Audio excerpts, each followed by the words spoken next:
Hi everyone, my name is Kai Masson Trump. I am the granddaughter of Donald Trump. I'm speaking today to share the side of my grandpa that people don't often see. To me, he's just a normal grandpa. He gives us candy and soda when our parents aren't looking. He always wants to know how we're doing in school. When I made the high honor roll, he printed it out to show his friends how proud he was of me. I know. He calls me during the middle of the school day to ask how my golf game is going and tells me all about his. But then I have to remind him that I'm in school and I'll have to call him back later. When we play golf together, if I'm not on his team, he'll try to get inside of my head. I know. And he's always surprised that I don't let him get to me. But I have to remind him, I'm a Trump too.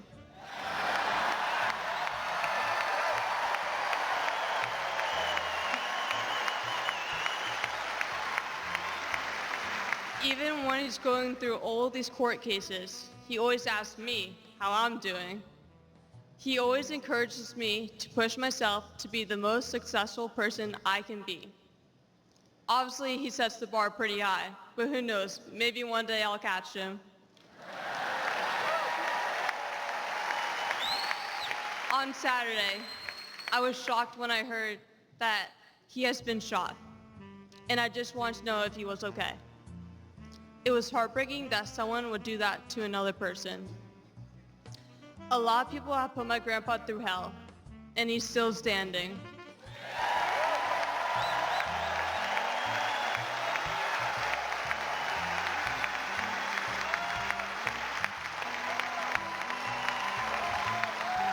Grandpa, you are such an inspiration, and I love you.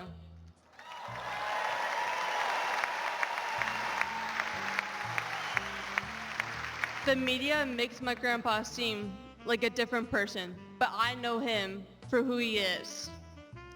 He's very caring and loving. He truly wants the best for this country, and he will fight every single day to make America great again. Thank you very much.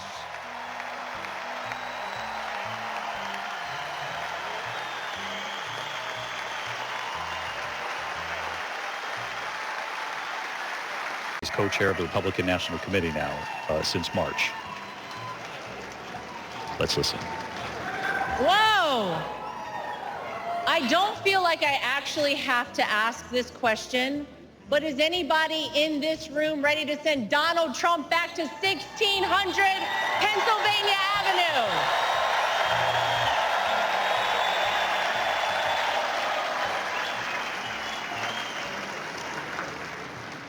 Well, it may not be a surprise that I actually had a very different speech that I was prepared to give up here tonight. That all changed at 6:11 on Saturday evening. Nothing prepares you for a moment like that. Our family has faced our fair share of death threats, mysterious powders sent to our homes, tasteless and violent comments directed towards us on social media, but none of that prepares you as a daughter-in-law to watch in real time someone try to kill a person you love. None of that prepares you as a mother to quickly reach for the remote and turn your young children away from the screen so that they're not witness to something that scars the memory of their grandpa for the rest of their lives. The prayers and well wishes we've received over the last 72 hours have been overwhelming, to say the least.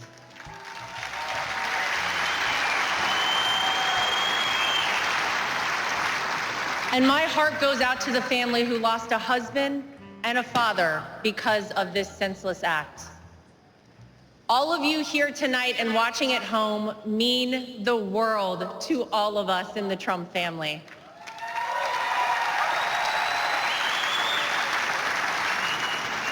If Donald Trump has shown us anything, it's that when it feels impossible to keep going, those are the times we must keep going.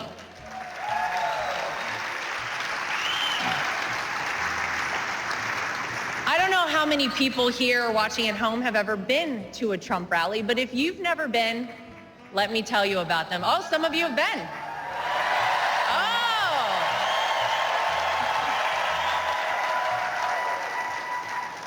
Regardless of how the media have painted these rallies, you would be hard-pressed to find and to join a happier group of people coming together over their love for the greatest country on earth, the United States of America.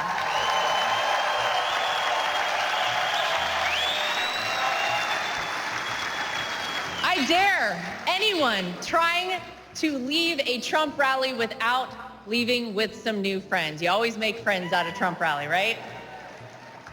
Veterans, teachers, blue-collar workers, white-collar workers, active duty military, police officers, firefighters, small business owners, Latino supporters, Christian supporters, Jewish supporters, black supporters, white supporters, Asian supporters, gay supporters, Republicans, independents, and yes, even Democrats.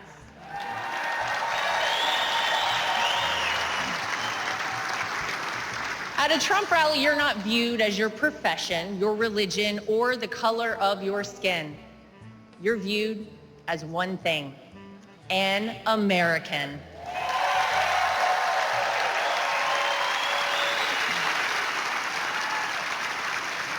Last Saturday was a jarring reminder that we as Americans must always remember. There is more that unites us than divides us. We all want this country to be great, even if we don't always agree on the best way of doing that. And with every bone in my body, I can tell you that all Donald Trump wants to do and has ever wanted to do is make this country great again for all of us.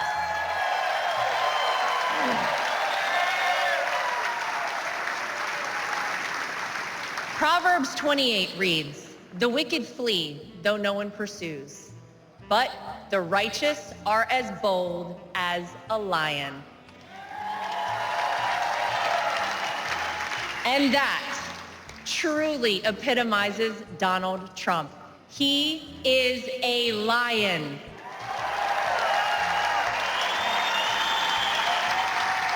He is bold, he is strong, he is fearless, and he is exactly what this country needs right now.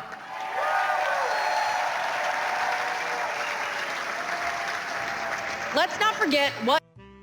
Unfortunately, most of the people who call themselves business owners life actually looked like under President Donald Trump. Trade deals across the world that benefited our economy, allied countries paying their fair share, a safe and secure southern border, record low unemployment rates for African Americans, Hispanic Americans, Asian Americans, and women, record investment in historically black colleges and universities, the creation of the United States Space Force, the most comprehensive prison reform in decades. How about the peace agreements in the Middle East that they said would never happen?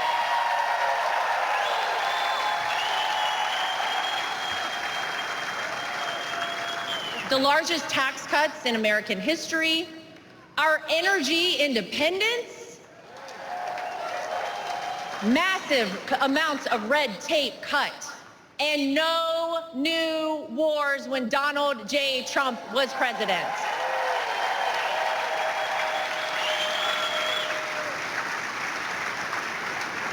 Maybe, most importantly though, you could actually feel it in your everyday life. Now, you didn't have to love everything that he tweeted, but you cannot deny you were better off when Donald Trump was in office. Americans were finally able to start saving money home prices were affordable, and gas hit a low of $1.87 a gallon.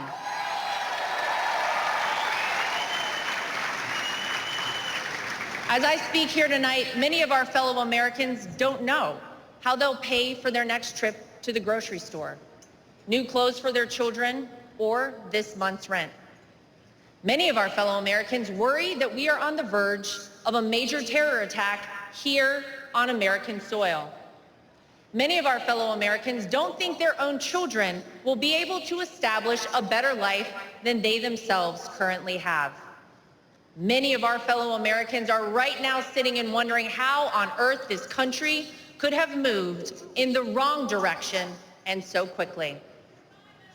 The Democrats and the media know that they cannot convince you, the American people, that your life is better off now, because it's not. So what will they do? They'll try to sell you on some outrageous narrative about the terrible things that Donald Trump will do if he becomes president. But you don't have to imagine what it would be like. All you have to do is remember what it was like.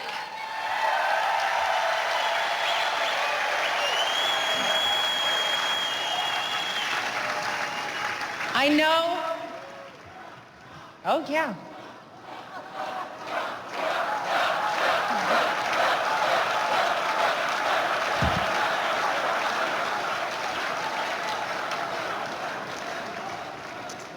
I know what you hear out there about Donald Trump. I know what you read, what the media tells you, and what out-of-touch celebrities on the left say about this man. But when I look at Donald Trump, I see a wonderful father, father-in-law, and of course, grandfather to my two young children, Luke and Carolina.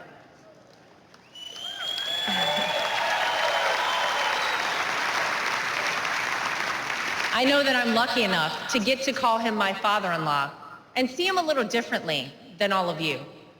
But it's through that lens that I sometimes wish more people could see him. This is a man who has sacrificed for his family and a man who has truly sacrificed for his country.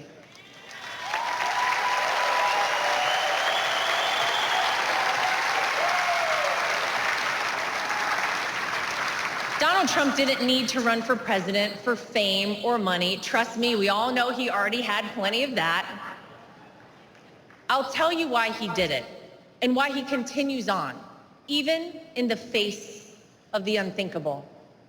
Because he loves this country.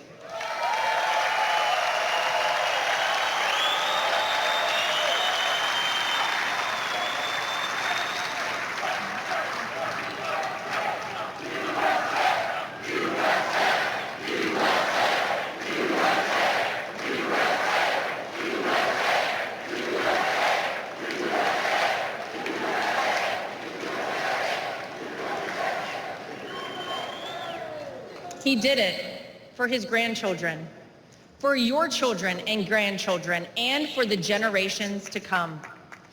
I have seen this man dragged through hell and back, in and out of courtrooms, indictments, impeachments, mugshots, and even an assassination attempt. And yet, he has never backed down.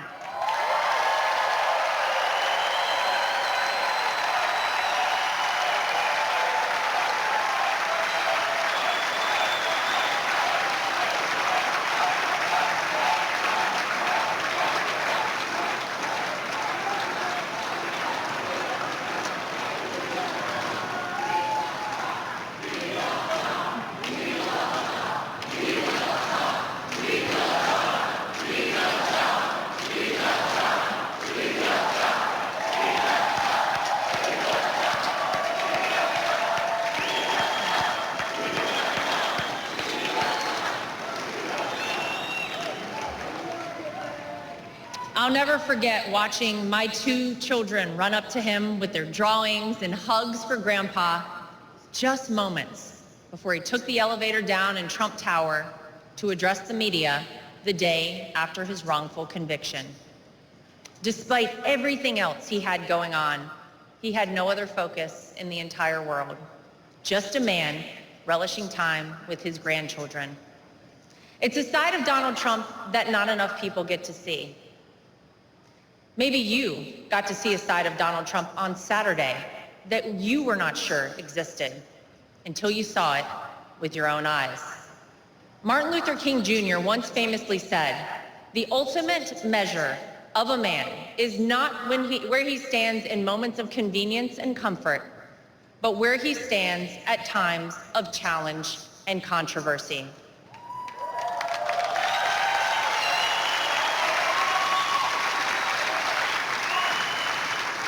There's no doubt that Saturday was one of the most frightening moments of my father-in-law's life. Millimeters separated him from life and certain death. And yet, it was in the midst of it all, as he was jostled off stage by Secret Service, that he knew how defining that moment would be for our country, and he hoisted his fist in the air.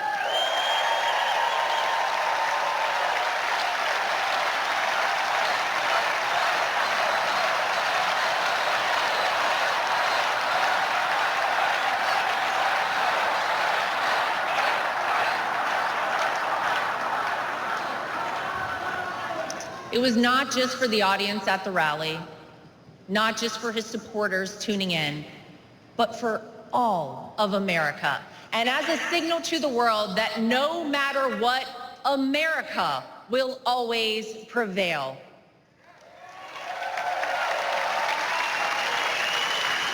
Though it's been strained and attacked, no enemy, no force, not even a bullet is strong enough to break our American grit and our American soul. We are the country whose founders gave their fortunes, freedom, and lives to pursue the dream of a free society. We are the country of Thomas Edison, Susan B. Anthony, Henry Ford, and Harriet Tubman. We are the country who fought and won 2 world wars. And we are the country who always rises to meet the moment, no matter how insurmountable the task. And in that split second, on Saturday, Donald Trump reminded us all of that very history and who we are at our core as a nation. That is the Donald Trump that I know.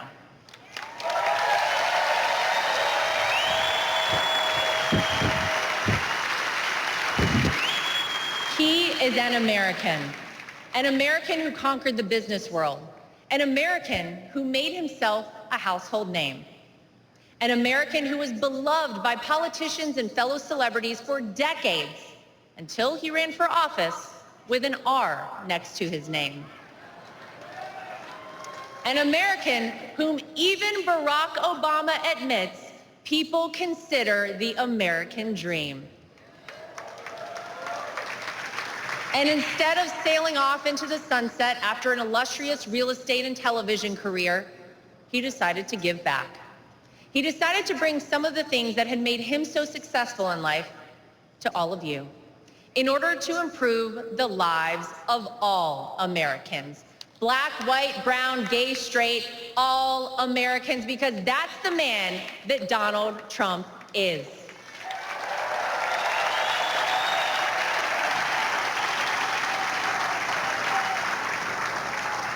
I can tell you that my personal experience with Donald Trump has shown me his heart. There wasn't a second that he made this small-town girl who was way out of her element in New York City feel anything but welcomed and part of the family. And if not for the support and encouragement of my father-in-law, I wouldn't be where I am today. It's been said by many that Donald Trump sees things in people that they don't even recognize in themselves. In 2016, when he asked me to help him win my home state of North Carolina, I'll be honest, I was terrified. I had no idea how I would make it happen, but he knew I would, and I did. When I was given an opportunity to join a television network as a commentator, it was the push and support of my father-in-law that gave me the confidence to take that job. Always the first one to call or text me after a TV hit and tell me, "Great job, keep going." Not bad, right? Or even a few months ago, when he called and asked me to be the co-chair of our party,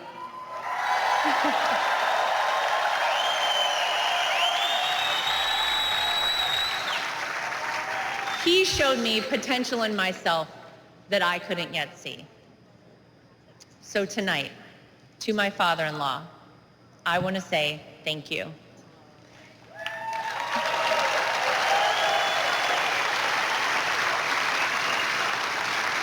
Thank you for your resilience. Thank you for continuing on. Thank you for raising wonderful kids. Thank you for being an amazing grandfather. Thank you for never giving up on me. And thank you for never giving up on our country.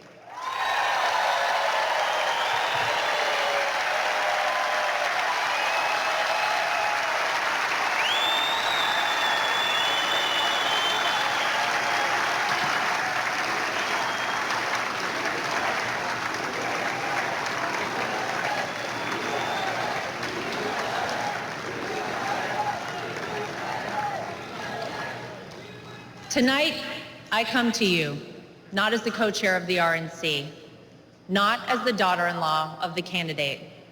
Tonight, I come to you as a mom and as a citizen of this country. For those of you watching who have never voted for Donald Trump, I know what the media and his political opponents have tried to tell you about this man. Believe me, I have seen and heard it all, but I have also seen the truth. I am proud to know Donald Trump, to campaign for him, to vote for him, and to raise his grandchildren.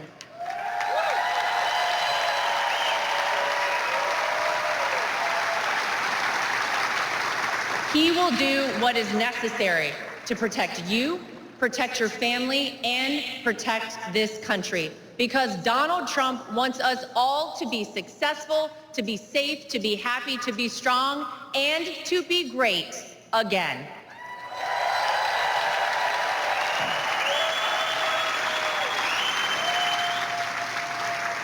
Tonight, I'm asking you to vote, not for the Donald Trump you see flashed on your TV every day, splashed across the headlines. Tonight, I'm asking you to vote for the Donald Trump that Luke and Carolina call Grandpa. I'm asking you to vote for the Donald Trump that my husband Eric calls Dad. I'm asking you to vote for the Donald Trump that I call my father-in-law. I'm asking you to vote for the Donald Trump who can and will make America great once again for all of us. Thank you. God bless you. God bless the United States of America. We love you.